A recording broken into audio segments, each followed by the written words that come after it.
All right. Good afternoon, everyone. My name is Cynthia Klein, and I serve as the project director for Take Heart. I do want to welcome you to today's session. We have a really great session planned for you. We've got a really lively group of presenters as well. Today's session is going to focus on implementing effective care coordination, and this will be our second out of three of the training modules that focus on care coordination in particular.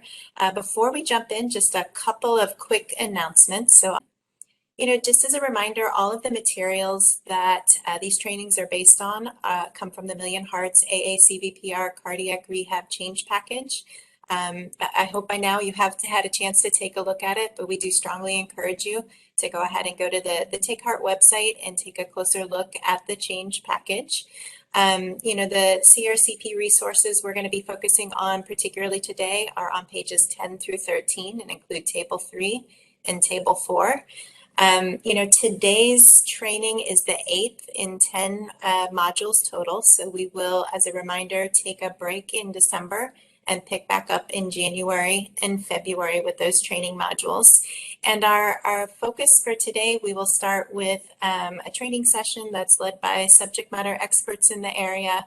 And then we also have the patient perspective we're bringing to you. And then following today's session, you'll be provided with an implementation guide, which is a how-to guide on how to implement the content that you hear in today's session. And then we also follow up with those peer action groups. So in the next couple of weeks, you'll be asked to meet with your peer action groups, and that's really the opportunity, especially as we're digging a little bit deeper into content now through Module 8. That's the opportunity to meet with your hospital teams and be able to share some of those successes, some of those challenges, really be able to draw on the experiences from others in your groups. Just one more quick reminder, we are able to offer CEU credits through AbuCore for this session. And so if you have attended the live session, we will follow up with you by email. So be on the lookout for that for additional instructions on how to claim those CEUs.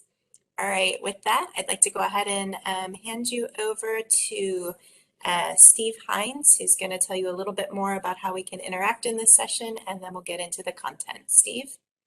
All right, thanks very much. And as you can see, we do really want to encourage as much input from you as possible this afternoon. And the way to do that is using the chat function. It's easy to use. You just pick the chat button and make sure that you've got that screen open.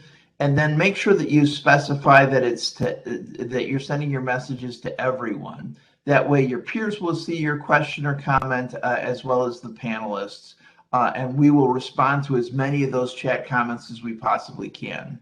So by all means, try the chat function now, no risk, but just if you can, tell us something that you're interested in really learning this afternoon in today's session, and we will take those things into account and respond to them and make sure that we're trying to meet your needs as best we possibly can. We also like to get your input from in the form of polling questions. And so you can see that there's instructions on how to poll. You just basically click the option on the right-hand side of the screen, and we're really interested in this because it lets us see where you're at. It helps the panelists understand where you're at, so that we can kind of adapt our messaging to your interests and needs. So let's try a first polling question. And you see the polling question here. How would you describe the current status of your efforts to improve care coordination for your cardiac rehabilitation patients?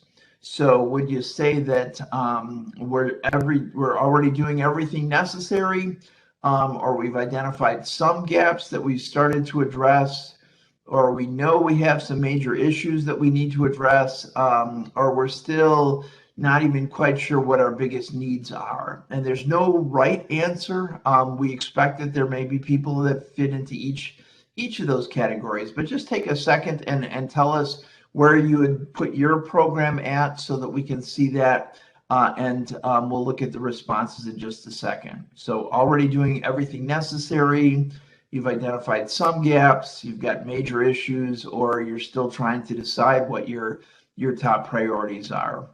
All right, and we can see the responses there. You've identified some gaps, seems to be where, you know, almost half of you are at that, with the rest distributed across the other response categories. And if you think that you're doing everything necessary, you might still learn something today about how you can do those things better, or you might realize that you've got a couple gaps that you need to fill in. Or if you're not sure, that's perfectly fine. You hopefully will get some direction today on how you can proceed. So thanks for responding to that. By all means, use the chat function throughout the event. Just to position where we are today in Module 8, this is the second of 3 sessions that are focused on effective care coordination. We've already talked about doing some preliminary work in Module 6, and then we return to automatic referral to give you a chance to work on your care coordination in Module 7. And now we're at Module 8, where we can really talk about implementing changes in your care coordination processes in order to maximize your positive impact on your patients. So this is the focus of today. And then our next session, which as Cynthia said, will be in January in Module 9, will focus on activating your patients so you can best support them and enable them to play an active role in their care. So that's where we are today. And our goals for today, we want you to understand how to redesign your care coordination to better meet patient needs, to improve enrollment and participation. Notice we're not saying how to hire a care coordinator to do all those things. That may be a part of your solution, but that's not a comprehensive solution. Secondly, we want you to develop training and policy materials to facilitate your care coordination enhancements. It's really important for your staff to understand their roles and how they can contribute to what really needs to be a group effort. And then finally, it's important to use data. So we want you to understand how to monitor and use data so you can see whether your care coordination activities are accomplishing what you'd like them to accomplish for your patients and for your program. Care coordination really should be benefiting your patients, because if they don't come to to cardiac rehab, they're not going to get the help they need to stay healthy. And it should be helping your program, because when you have absences or people that don't show up and leave gaps, that's not good for your program or for your hospital as well. So those are the 3 goals for this afternoon. And the people that are going to help accomplish those goals, I'm delighted to introduce Diane Galima, is an associate professor in the Vermont Center on Behavior and Health, and is in the psychiatry and psychology departments of the University of Vermont, where she was shivering a bit earlier, but she informs us that it's okay right now. And then Hisham Scali, who's the Take Heart Principal Investigator, also in Boston, where he says it's a bit warmer today as well. And Hisham is the Associate Director of the Cardiac Rehabilitation Program at Brigham and Women's Hospital in the Division of Cardiovascular Medicine, and he has been invaluable to the Take Heart program. So having said that, let me turn it over to Hisham to get us started. Thanks, Steve. Really excited to be here today with my colleague Diane Galima on this 8th topic, or this 8th module actually. And so since it has been a couple of months since we've talked about this, let's start with a review of a few concepts that were introduced during module 6. So really, as Steve mentioned, care coordination is not about one person, and it's really a multifaceted prospect. And so there are, in this slide, we describe about 7 elements of care coordination in cardiac rehab. And really, these are probably familiar to you, and they rely on patient education, where we really have to communicate and reinforce the value and benefits of cardiac rehab to the patients. We have to get them engaged so that they feel empowered and motivated to take an active role in their recovery and in their care. And then the role of care coordination with everybody who's involved with that is really to assess the patient needs and concerns, try to connect them to available community resources, and then help the patients navigate the enrollment process and the care transitions, ensuring and making sure that there are and to verify that there is insurance coverage, that scheduling works for the patients. And really, the other two aspects of this, two elements of this listed here, is collaboration, and you can't emphasize that enough, that there will need to be significant collaboration and cooperation between the cardiac rehab program, the referring facilities, and so both internal and external cooperation and collaboration. And then that relies on really developing relationships, several relationships with the providers from within the system and outside the system, to continue to promote the referral of eligible patients, and with post-acute care facilities, so that we can facilitate the transitions of care for several patients, for all these patients. So if we work on all these elements, we can essentially, this will contribute to reducing the time from patient referral to enrollment, and hopefully get greater participation in cardiac rehab. So what does effective care coordination mean for cardiac rehab? Really, it's in these 4 lines on this slide.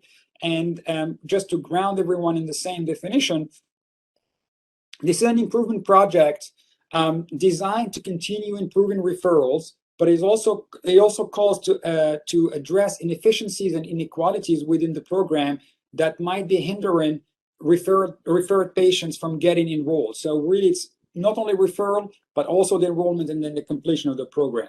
So we suggest that an effective care coordination system consists of a group of workflow processes and activities designed and systematically executed to help ensure eligible patients get referred, enrolled, and participate fully in cardiac rehab. So this project will ask from you to be the change that will get involved at securing the referrals, getting patients in, and helping them complete rehab by enhancing and establishing care coordination for all patients, and especially those that are less likely and that might, unfortunately, be less likely to enroll and be referred. So we have to go get those patients that often suffer from the health inequality referral that we talk about in many aspects. So it is also important to realize that care coordination takes place not just during the referral phase, but throughout the entire spectrum of care, the continuum of care for the patients, from the incident events, whether that be a clinical event such as a heart attack, myocardial infarction. It could be a procedure in the hospital such as bypass surgery or revascularization or valve procedure, or it could be after that at an outpatient ambulatory visit where that happens. So care coordination involves this entire spectrum from the incident event all the way through referral, participation, enrollment, and participation in cardiac rehab. And in some programs that do phase 3 programs, care coordination can continue there to help ensure success. So we are going to hear some thoughts from a patient on the next slides, and then we'll continue with my colleague, Dr. Diane Galima, right after that. Today joining us is Patricia McNair, a former cardiac rehabilitation patient who's going to share her perspectives and insights. So Patricia, let's start by telling us a little bit about what took you to cardiac rehab. Were you hospitalized? Did someone discuss cardiac rehabilitation? And what were your initial thoughts? Teresa, my initial event happened. I had a mild heart attack. So that sent me to the hospital, emergency room. After I got out, of course, I had my appointment with my cardiologist, and she discussed cardiac rehab to me, the program with me, rather. And my first thoughts were, it's an exercise program. I could achieve that goal at my local health club, that I belong to. So those were my initial thoughts. What factors contributed to your decision to enroll in cardiac rehab? Well, when I went back to my cardiologist, she did a very good job going into details about the program. And one of the things I found out, wasn't just exercise.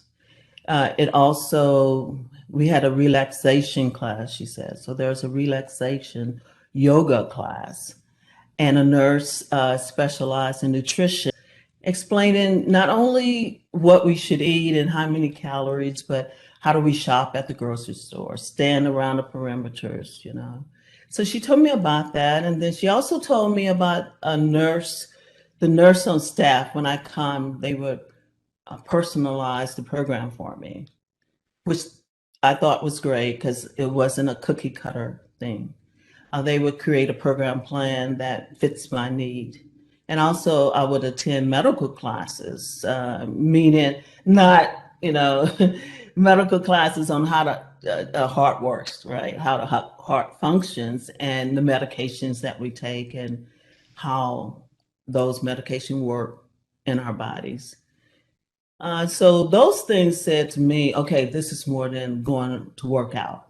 And so those were the factors that contributed to my decision to enroll. Great. And so from your perspective, what types of support do patients need to enroll and participate in cardiac rehab? The first thing that comes to mind is the insurance company's willingness to pay for the program. The second thing that comes to mind is, of course, they need the support of their families, and they need the support of the CR staff, of course, understanding. But they also need support from their employers, having the availability in their schedules to allow people to go, But there's one other thing I think is cardiac rehab program should have times that are more than once or twice a day, to offer maybe 4 or 5 times to give the patient a better opportunity to go. Okay. And so finally, what do you think CR programs need to know in order to better support patients? Well, of course, they need to know their personal life a little better, right? So they can understand the person. Some patient comes to the center, a patient comes to the center, may have diabetes, right? So when that person exercises, might need to check their blood levels. So that's one thing. Well, I can just say from my nurse, she made me feel more not as a patient, but someone she really cared about. And to me, that was important because I felt like I wasn't just showing up, that someone cared about me. And then, of course, they can have, I think I said before, more opportunities for people to go. But the biggest thing for me is to see me as me and not as a group of people. So. Great. Well, thank you so much for sharing with us today. You're welcome. I appreciate being here, and thank you for asking me. All right. Well, that was a wonderful video. I mean, thank you, Ms. McNair, for providing that interview because it really tees up a lot of the discussion that we have moving forward about talking about addressing patient needs and concerns. So I can take a minute here and we can start going through some of the common needs and concerns that you might see in your patients. So one thing to keep in mind is, and I'm sure you've noticed this throughout the Take Heart curriculum, is that there's this big emphasis on the importance of working as a team. So we think of cardiac rehab itself as, multifaceted, and so it shouldn't be a big surprise to anyone that also getting the patient involved and doing this coordination is also a multifaceted approach as well.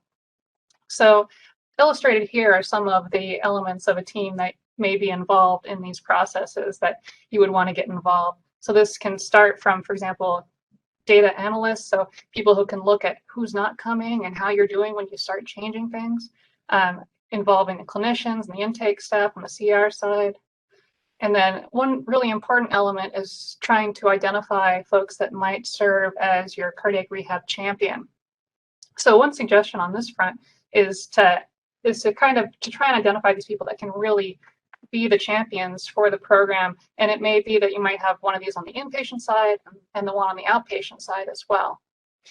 And also a person that you can involve on the team is this idea of a patient navigator, someone that can, reach out and really help the patients navigate the system. And these roles don't necessarily need to be served by a specific person. I mean, these may be nurses, but they may be other types of folks as well, including previous patients. But the idea here is that this may take a team to really get coordination to happen successfully. And I think the most important part for all these elements of the teams is that you have people that are giving consistent messaging to the patients about the importance of CR and that are, interested in listening to the patients and learning about the barriers and really trying to overcome them in the effort to help people get into CR and stay there. All right, so I want to start a little bit by talking about kind of the environment that these patients come from. So this is one bit that I really love from that video is that, I'm a person, not a group of people. This is really important. People do not exist in a vacuum. This is not a patient existing in a vacuum. They're a product of their environment. And by thinking about the social determinants of health, we can be sensitive to some of the different types of the environment that that person is existing in. And so this can be a lot of different parts of their environment. So we think about not only their environment that they grew up in and the kind of resources that they had as they developed, but also their current access to resources. So what access do they have to healthcare? What access do they have to financial resources? But also their social environment. What is going on in their community or in their family that's important. And also even just their built environment. Do they have access to sidewalks? Can they take the bus to get to CR? What kind of environment is this patient existing in that's going to determine what their barriers are and also the facilitators are to getting into cardiac rehab? So one important thing to think about when you're trying to improve access to CR and improve care coordination is really thinking about who are the patients that are missing from your program currently. So you may have a good idea of the patients that are getting to your program because they're the ones that don't need a lot of help. They show up, everything goes pretty smoothly. You're probably familiar with these people. They might have white collar jobs or be recently retired. So they have opportunities and they have like paid leave or the ability to come in and they have resources like a car, things like that. So these are the people that you are probably seeing most of the time anyways. They get a strong referral in the hospital to come to cardiac rehab and they can make it happen with the resources that they have.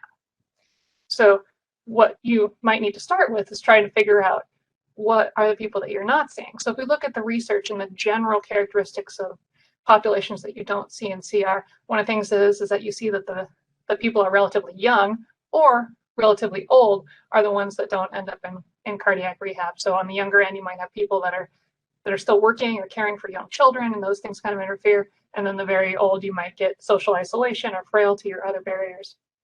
And then other things are predictors of not attending, such as being female or being from other underrepresented populations, people with lower educational attainment, and then, of course, people with inadequate insurance. These are the ones that are less likely to participate in cardiac rehab. All right, so how do we get them into cardiac rehab? So one of the suggestions here is to kind of redesign the care processes to really make this patient-centered, to put the patient at the center of the process.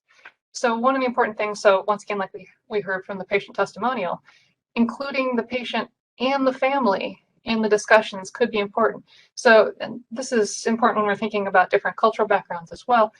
For example, there are cultures where decisions around medical care are not up to the individual. It is a family decision. So just being sensitive to the person in the context of their larger social environment can help kind of drive who should be involved in those initial discussions. And this can also lead to how you tailor those interactions and what you focus on when you're talking about that. So once again, thinking about the patient in terms of their environment and their social environment especially. So what is their role in their family right now? What is the impact of this event? What is their role at playing at home, and what do they need to be doing there, and what are their concerns? And so that can give you an idea of where they're coming from. And then when you're hearing from them about what their current situation is, then you can get a better feel for how you educate the patient and the family, preferably in plain language, about where the patient is currently and what their goals are, and how cardiac rehab is going to help them get to those goals. And I think this is just important to remember that the goals for everyone, when after they've had these kind of events, aren't always the same. Some people may be really concerned about returning to work. Some people may be worried about being able to play with their grandchildren. And so it really takes kind of a patient-centered approach to understand what is the motivating factor for that particular patient. So, and just to touch on that last bit, it's really important to listen to the family and the feedback. So this is much less about talking at the person, and then instead having an active conversation about those considerations. All right, so to talk about some of the common barriers we see in cardiac rehab, there is a lot of things that can get in the way of people going to cardiac rehab. And I think my main point is going to be is that every patient is different, and the barriers that they have to overcome are going to be very specific to them. So once again, it's the importance of just realizing that these barriers are out there, and then finding out what's the specific barrier for that particular person. And sometimes it's just kind of amazing what the barriers are to some particular people. I'll just give one example. I won't ever forget this one lady I was talking to up in the hospital and trying to convince her of the value of going to cardiac rehab. And she looks at me and she says, "I'm caring for my elder mother. My son just got arrested. My car got repossessed, and they're foreclosing on my house right now.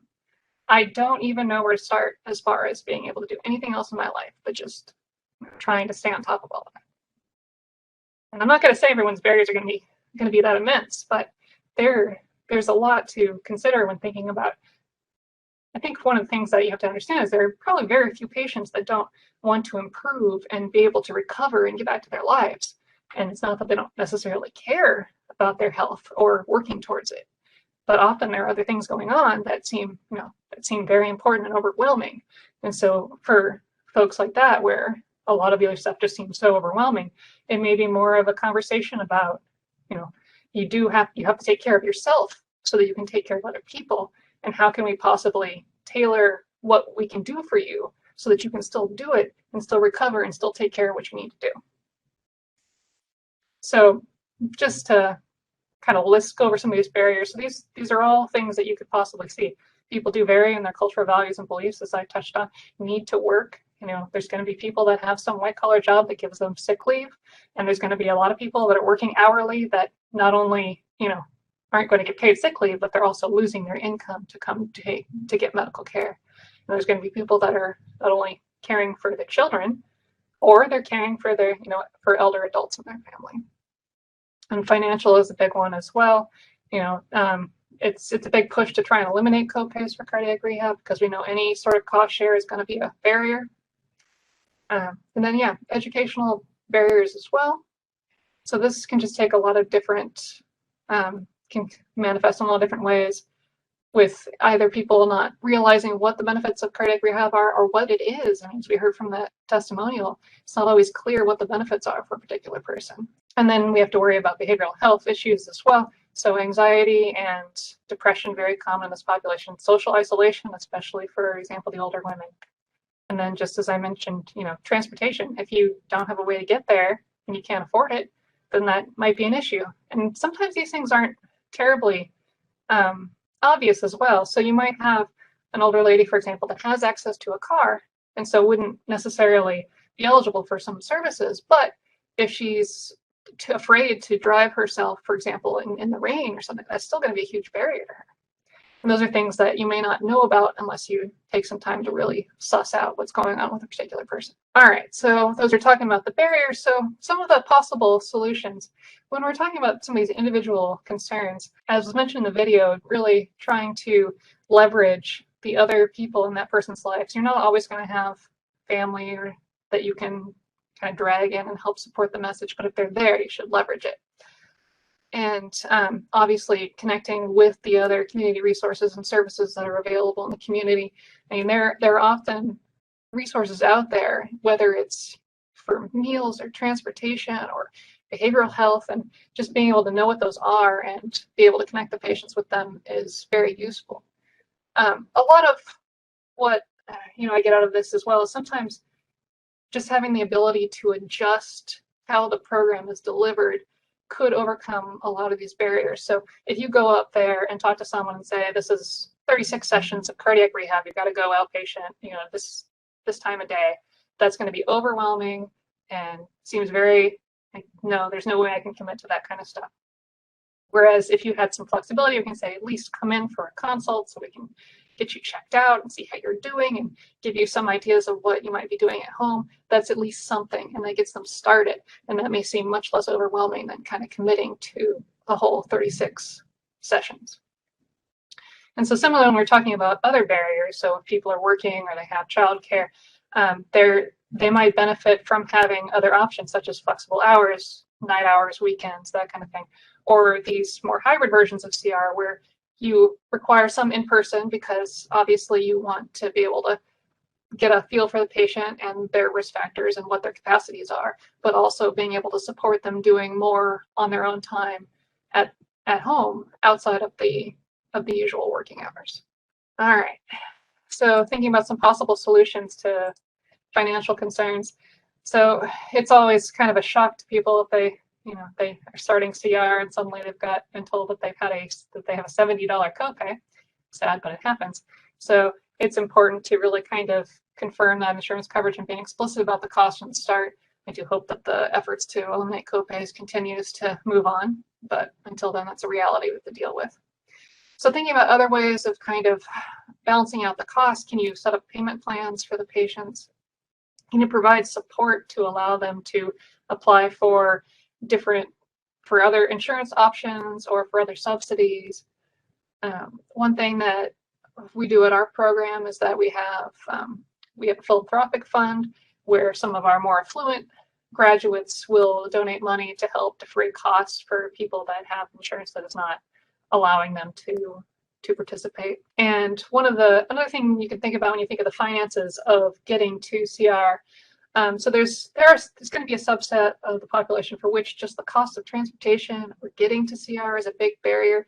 So I know that for some programs, one of the kind of creative ways they've dealt with this is kind of used transportation support as an incentive to get people to come to their sessions. So if you come to the session, then hey, we've got these gas cards, we can give you a gas card so you can come to the next session. But just these ways to kind of help motivate folks to come and also help them overcome the barriers to getting there. All right, so looking at educational barriers. So one thing that's important is that the educational materials that are provided by programs is best if they are materials that are approachable by people from a wide variety of backgrounds. So plain language, diverse populations represented, those are the things that you want to see on your educational materials. And once again, talking about just trying to encourage the patient as far as wanting to go to CR given the benefits. So this is another thing that you can talk to the family and help leverage them as far as reinforcing that value of CR. Does the patient think that CR is not necessary or not for them? Can we help talk to the family and be like, this is why we think it would be good for them? And so another thing along those lines is if you can find people that can serve as your ambassadors that have that experience, you can see the value and people that have lived through the experience and sharing that information with others. Like, you may not think that this is right for you, but I did this and I'm like you, and so this is why I think it would be good for you too. Being able to have that experience rather than someone just telling them that they should do something. And so that's, you can also make sure that the staff are trained in this active listening, patient-centered approach of really just trying to meet people there. I mean, motivational interviewing is obviously a technique of success for that. And really just trying to make sure that the benefits, like I said, the goals for the patients are going to be varied. And so if you can figure out what the goals of the patients are and express in plain language why cardiac rehab is going to help them get to that goal, you're going to help motivate them into CR. All right, and I of course can't talk about barriers without talking about behavioral health. And so I think one of the things that's important for programs to remember is you can probably go a long way just by destigmatizing the presence of psychosocial issues in cardiac rehab. So there's a lot to be said just for explaining to patients that we know that it's common for people to have depression and anxiety. You went through a lot. This is going to be causing you stress. You may be sad and not even know why. These are things that are common, and it's okay. And we can help you work through it. I think there's still a lot of stigma about even talking about it, and that's a good kind of first step. But yeah, screening for anxiety, depression, social isolation, figuring out what these barriers are, and then connecting to existing resources in your area. I mean, maybe you have behavioral people connected to your program, maybe you have them connected to your hospital, but just knowing where they are and how to connect with them is important. And this is another spot where those patient ambassadors can be helpful too, is reaching out, and especially with the social isolation piece. The hope is that you can bring someone who is socially isolated into CR, and then CR will provide that added benefit of kind of forming a social connection for that person as well. But once again, just really knowing what your community resources are and how to connect them to your patients is key for supporting that area. All right. So as I mentioned, transportation can be a real issue. I mean, we know that people without transportation are not coming to CR. This is a big issue in rural populations especially. But there are various ways that you can try and support this. Are there bus passes that can be provided? Can you find families or caregivers can provide transportation? Are some programs set up carpools between their patients? And then this is another thing where when we talk about alternative delivery of programs, that could be useful as well. Maybe the patient can only get to CR once a week, but what can you be doing the rest of the week to help support them?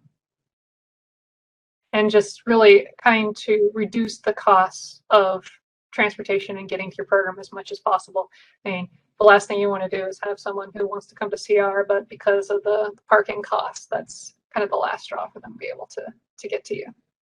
All right, so at this point, I believe we are supposed to open it up a little bit and see if there are questions. And obviously, Hisham and I come from very different backgrounds, so hopefully we can provide some insight on some of these issues. Yeah, thanks, Diane. That was really very interesting, and just to share a real life story. I'm sure you've had these experiences many times. We had this woman who wasn't sure whether her husband could actually bring her to every cardiac rehab session, and our intake coordinator called her husband directly and invited him to the first session. And once he came, he committed to actually driving her all to every session. So it's really that taking that extra step of trying to involve the family. It could be the kids, could be the parents, it could be the neighbor, and so it would be nice to continue to do those things. As you said, there are a lot of barriers, and so figuring out where they are, which patient has what barriers, and how we can overcome that, I think is very important. All right, I don't see any question in the chat box. I think in the interest of time, we're gonna get to the next slide. So I think with so far what we've heard really is that care coordination is a multifaceted program. Aspect. It's also multidisciplinary, it touches on a lot of subjects, and so with that, it would involve redesigning the way we do work and by who does it and when it's being done. So what you would want to do, and the next few slides are going to be a little general, but I think they're really important in getting the concept here that first you want to start with easy fixes and progress to harder ones as you go. So, and you want to probably map out what are the things that you're going to change and when you're going to change and who's going to be involved with that. And there is a lot of not trial and error, but there is just a lot of iterations in figuring out, okay, what works, what doesn't work, and then making small changes until you get where you want to be. It's important because it's it's a team and everybody's involved. It's important actually to involve people in your staff and your team in most of the decisions and how things are done, and being receptive to comments and suggestions and being able to alter how we do things. So with that, you would create a flow chart and try to follow it and see which parts of the flow chart don't work and how you can replace them at the next iteration. As I mentioned, it's important to educate the staff about the new workflow and then continue, reward people who are consistent with the flow chart as it's being implemented until it gets changed. So next slide, please. The workflow processes that are important to support referrals are really the first step. And so one of the things to do is really develop and document and communicate a standard way so that your automatic referral works successfully. Automatic referral, what it does is that it standardizes the referral process. It makes it that we go beyond those biases that make us refer some patients and not others. We want to refer every eligible patient, and then we can work on the next hurdle. But the first step is making sure that every eligible patient is getting referred, and then so for that we need to screen all the patients that are eligible and how they will be referred and which program they will be referred. This slide lists all the steps that will be needed for that and who are the different people who will be involved in that discussion and process.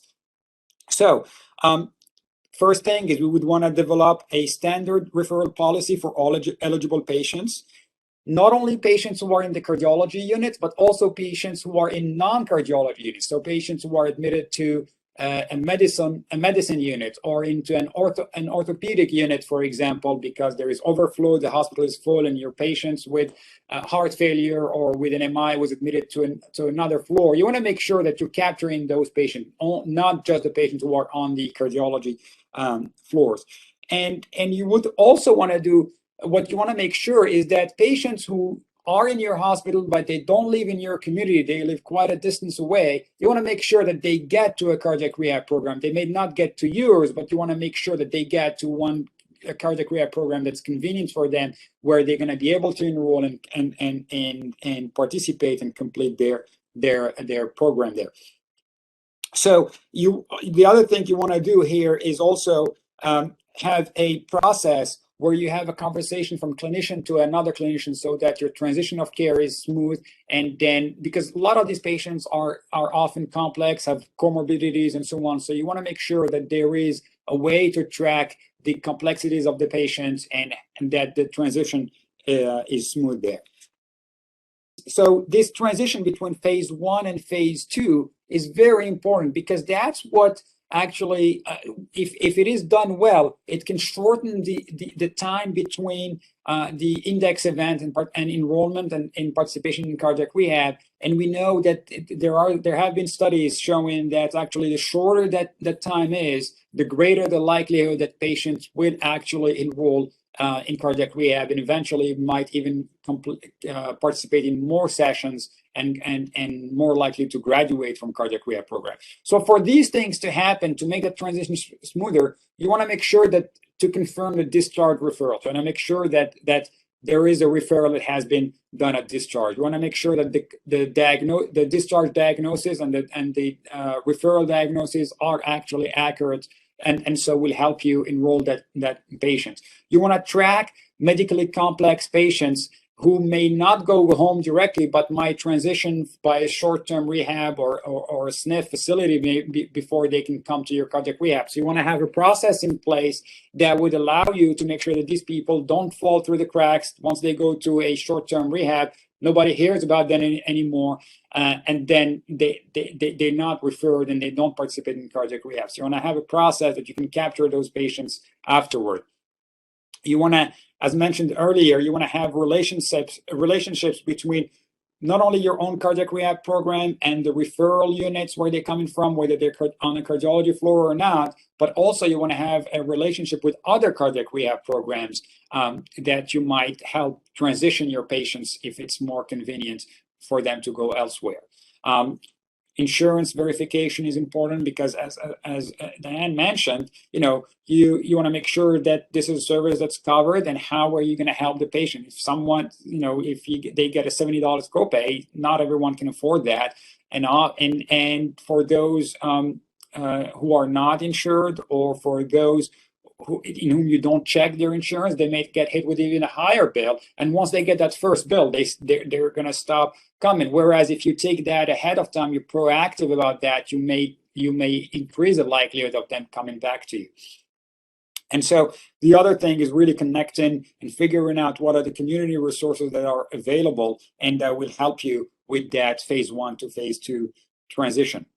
Once you go to phase 2, there are, again, other processes there that you want to work on. And again, the concept there is really developing a workflow and the process that's going to help you throughout this entire continuum of care. So you want to screen the patients for their needs and concerns, as Dr. Galima very nicely demonstrated there throughout. There are several barriers and several hurdles the patient can encounter. So you want to see which are would apply to every patient, because and not everybody is the same. There's no one size fits all. So you want to make sure you individualize the needs and respond to those appropriately for every patient. And then you want to connect these patients with available resources.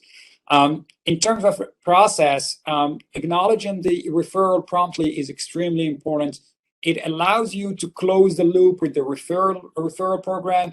And if you are just in the path, you're making sure that the patients within your hospital is going to another rehab program, you want to make sure you confirm that the other rehab program has received that order and they will take it from there. That's a warm handoff that you can actually help facilitate. Within that process, you want to make sure you have a workflow where not only you have acknowledging the referral, but you have scheduled the first intake, the evaluation, the orientation for the patients, and whoever else is going to be involved in that in the care of that patient. And you want to help support these patients throughout their entire cardiac rehab participation from the first session until they graduate. So this entire process of care coordination, as we mentioned, involves several people throughout the entire spectrum and continuum of care, and it might not be very different from what you're already doing, or it may not be very different. You might already be doing some of these things, but the key part here is really documenting and trying to have this as a process where you have everybody on the team involved in this process. You have it documented as a workflow and as several processes addressing all the hurdles here, so that you maximize the efficiency and the participation of your patients in graduation. So that means that you might need to hire people, you might need to change the job descriptions and expectations for some of your staff. And the best way to do this and to retain staff and retain a happy staff is to seek input from them and involve them in the entire decision process and the redesign of their jobs. You want to clarify the ownership of their roles and what they're going to be doing.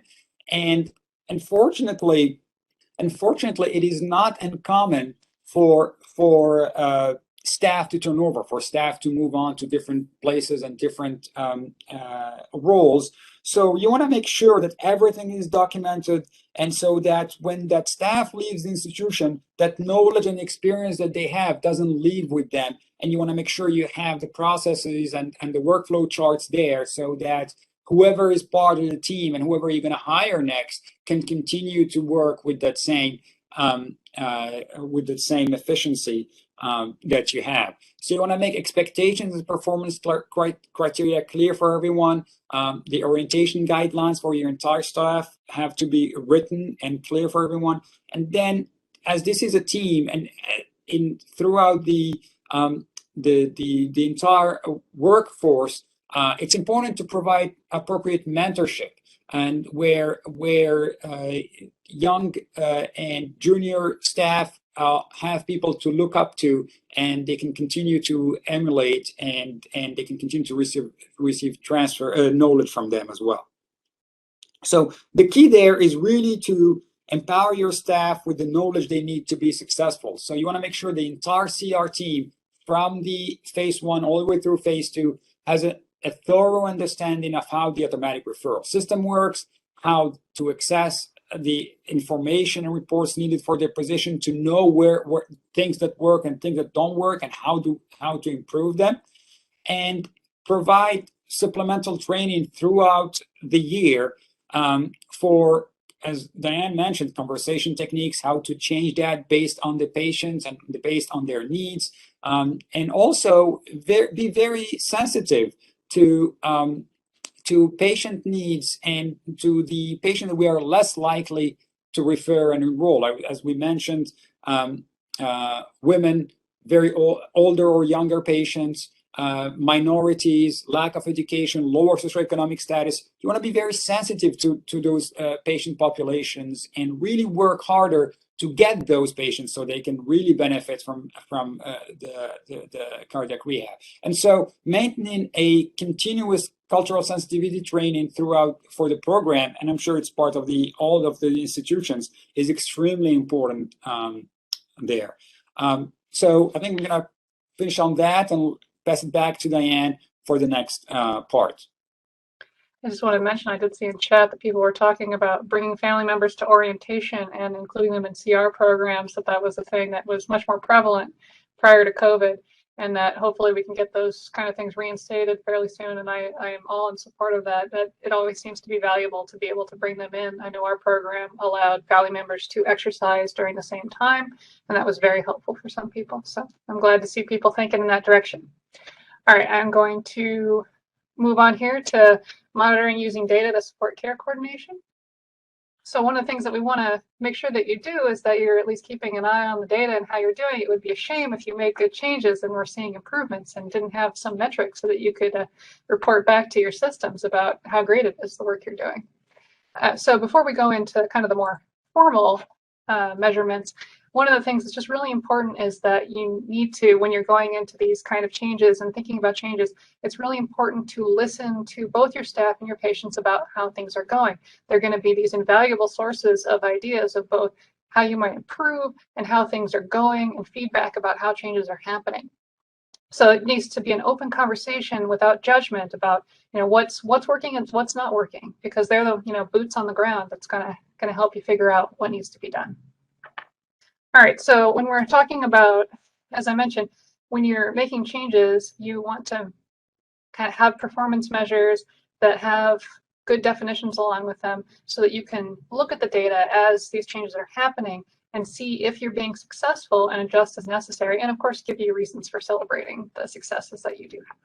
And so what does success look like? So this is just a list of different metrics that you could potentially use, but do not let perfect be the enemy of the good. Any of these is a good thing. So you can pick a metric that you think would be easiest or most valuable to focus on and just start with that. There's no reason to have to look at everything, but the important thing is really just to be looking at something. So like I said, you have that.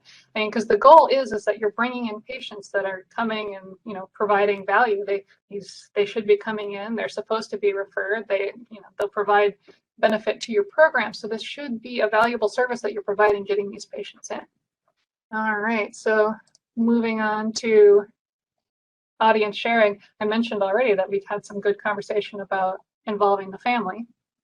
Yeah, thanks very much, Diane and Hisham. And we want to give you a chance, if you can tell us a useful insight from today's session that you're gonna act on in your own program, or if you have a question for your panelists. In the limited time that we have left, we'll be happy to answer questions, and if we can't get to all of them, we'll follow up separately when we send out the materials from today's session.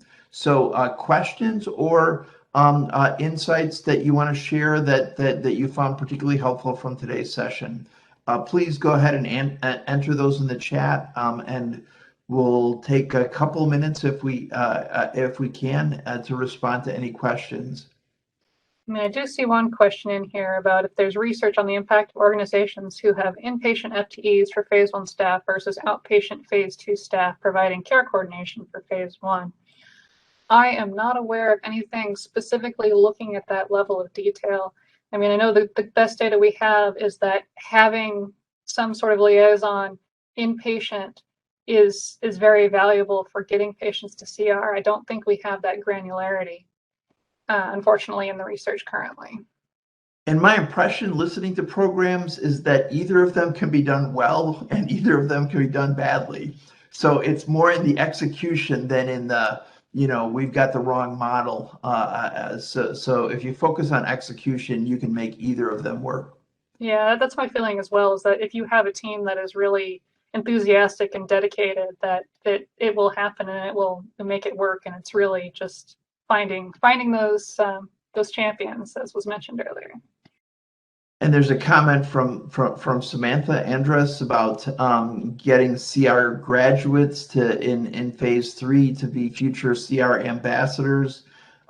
Great idea. Programs have used that, and I think that they find that it benefits both their new patients as well as the ambassadors. And then we've got a question from Ashley. Are there already established inpatient care coordination teams in your facilities that you've used to benefit CR?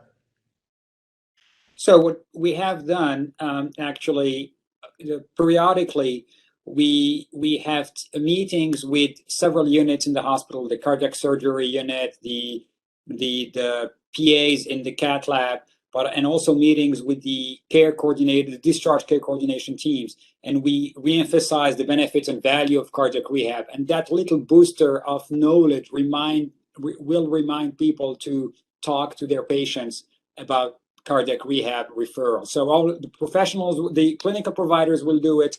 The automatic referral is there, and you have these other providers, the care coordination and people in these other units that will help remind the patient with this. So, and we found that doing this every few months on a rotating schedule will help remind people to do it more often. All right, thanks very much, Hisham. And sorry, we're running late on time. Stacy's got a great wrap-up comment, which is it's not a person. Care coordination is really a system, and that's a really important insight. And thanks for sharing that. Just to look ahead to action steps, we want you to continue working with your teams back in your program, since that's really what this is all about. And we want you to look at the Module 8 implementation guide. There's some great resources and some additional practical applied suggestions in there. And then your upcoming peer action group meetings in the next week or so, please participate in those. It's a great place to discuss challenges and to also get advice from your peers and encourage each other as well. Looking ahead, Module 9, as Cynthia said earlier, will be in January. We're not going to try to compete with your holiday shopping in December, but in January we'll be resuming, and there's a link to register for that now to get it on your calendar, and we encourage you to do that. So thank you very much. Thanks again to Diane and Hisham for your input today. Thanks for your comments in the chat. We'd appreciate it if you just respond to those quick feedback questions before you log off this afternoon. And we thank you for your time and hope you have a great rest of your day.